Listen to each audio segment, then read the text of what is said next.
Hey guys, welcome back to our channel. In this tech tutorial video, we're going to show you how you can sort items and rows within your sheets on Smartsheet alphabetically. So let us dive into this.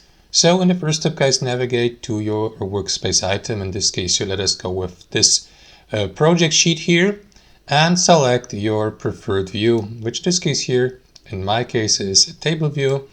And then, guys, you will see these rows and columns. For example, columns representing fields like number, status, tasks, conditions, and so on and so forth. And these rows represent specific work items and tasks. So what you want to do, guys, if you'd like to sort these columns and each field or cell below alphabetically from A to Z or from Z to A, is the following. You will need to right click into the given column, and from the drop-down menu, hover your mouse over sort rows, and from here select your sorting order, like from A to Z or from Z to A. You may use also the shortcut Shift A or Shift T for that, or clear or sorting on the sheet to get back to return to the default sorting. So let me go with sort from A to Z.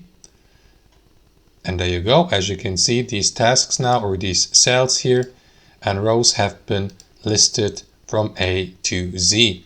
And that's basically it, guys. That's how it works. Hope you enjoyed this video, got some real value from it, and we'll see you next time on our channel.